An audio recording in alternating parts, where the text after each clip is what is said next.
ការងើបឡើងវិញនៃសេដ្ឋកិច្ចកម្ពុជាគឺជាកលានុវត្តភាពសម្រាប់ទាក់ទាញវិនិយោគផ្ទាល់ពីបរទេស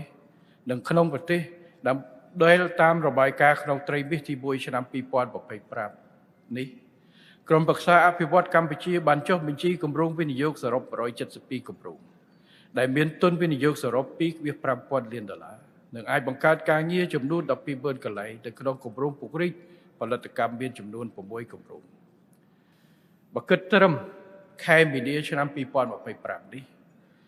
ចំនួនរោងចក្រសហគ្រាសដែលបានចុះបញ្ជីនៅក្រសួងការងារនិងបណ្ដុះបណ្ដាលជីវៈបានកើនដល់ 45,255 សហគ្រាសធៀបនឹងឆ្នាំ2024មានចំនួន 44,798 ហើយចំនួនកម្មករនិយោជិតបានកើនឡើងពីចំនួន 1,881,81 លាននាក់ដល់ចំនួន 1.85 លាននាក់ថ្ងៃមុនឃើញគេថាឃើញរដ្ឋាភិបាលប្រកាស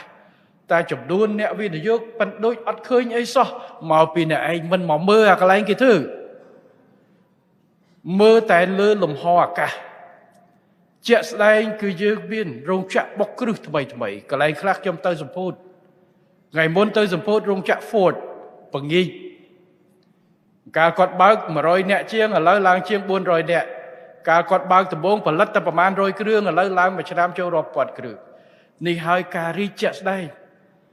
បើយើងមិនទៅមើលយើងមិនទៅដឹងទេហើយកុំអង្គុយពីចម្ងាយហើយស្រែកថាខ្ញុំដូចអត់មានអារម្មណ៍ថាកើត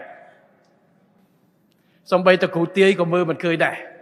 តតែទៅមើលមិនដឹងថាកើតឬមិនកើតហើយទិន្នន័យដែលយើងបញ្ជាក់នេះមិនមែនទិន្នន័យខ្យល់ទេគឺទិន្នន័យពិតប្រាកដចំនួនសហគ្រាសបាទបើថាពីណាមិនជឿជីកប៉ាល់ហោះមកឯកឧត្តមហេងសួរនាំទៅមើលភ្លាមយើងអត់មានពូជទេ